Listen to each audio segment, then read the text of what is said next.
ഒടുവിൽ ചിഹ്നത്തിന്റെ കാര്യത്തിലും തീരുമാനമായതോടെ കോട്ടയത്ത് കേരള കോൺഗ്രസുകൾ തമ്മിലുള്ള മത്സരം മുറുകിയിരിക്കുകയാണ്. LDFന്റെ തോമസ് ചാഴിക്കാടൻ രണ്ടിലയിൽ മത്സരിക്കുമ്പോൾ UDFന്റെ ഫ്രാൻസിസ് ജോർജിന് ഓട്ടോറിക്ഷയാണ് ചിഹ്നം. 3 പ്രധാന മുന്നണികൾ ഉൾപ്പെടെ 14 സ്ഥാനാർത്ഥികളാണ് കോട്ടയത്ത് മത്സരരംഗത്തുള്ളത്.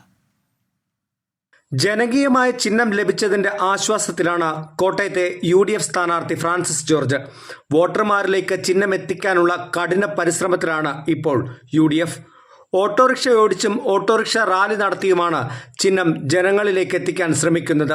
പലയിടത്തും സ്ഥാനാർത്ഥി എത്തുന്നതും ഇപ്പോൾ ഓട്ടോറിക്ഷയിൽ തന്നെ. ഉദ്ദേശിച്ച ഒരു ചിഹ്നം കിട്ടുന്നു.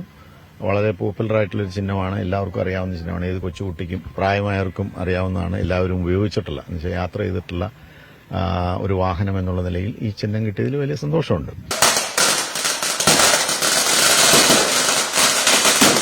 ചിഹ്നം ആദ്യമേ ഉണ്ടായിരുന്നതിനാൽ LDF സ്ഥാനാർത്ഥിക്ക് ആശങ്കകളില്ലായിരുന്നു. പ്രചാരണത്തിന്റെ ഭൂരിഭാഗവും ചിഹ്നം ഉയർത്തിക്കാട്ടി തന്നെയായിരുന്നു.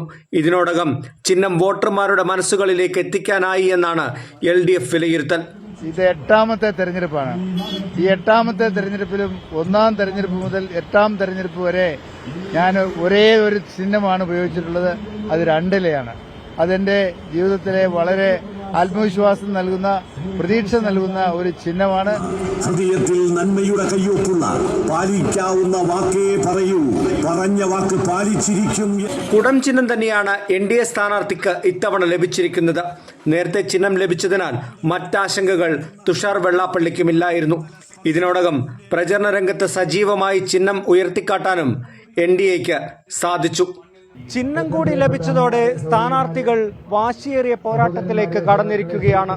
ഓരോ മുക്കിനും മൂലയിലും ഓടിയെത്തി ആളുകളുടെ വോട്ടുറപ്പിക്കുകയാണ് ഓരോ സ്ഥാനാർത്ഥികളും. കോട്ടയത്ത് നിന്ന് ഷിബിൻ ബഷീറിനൊപ്പം ടോബി ജോൺസൺ, 24.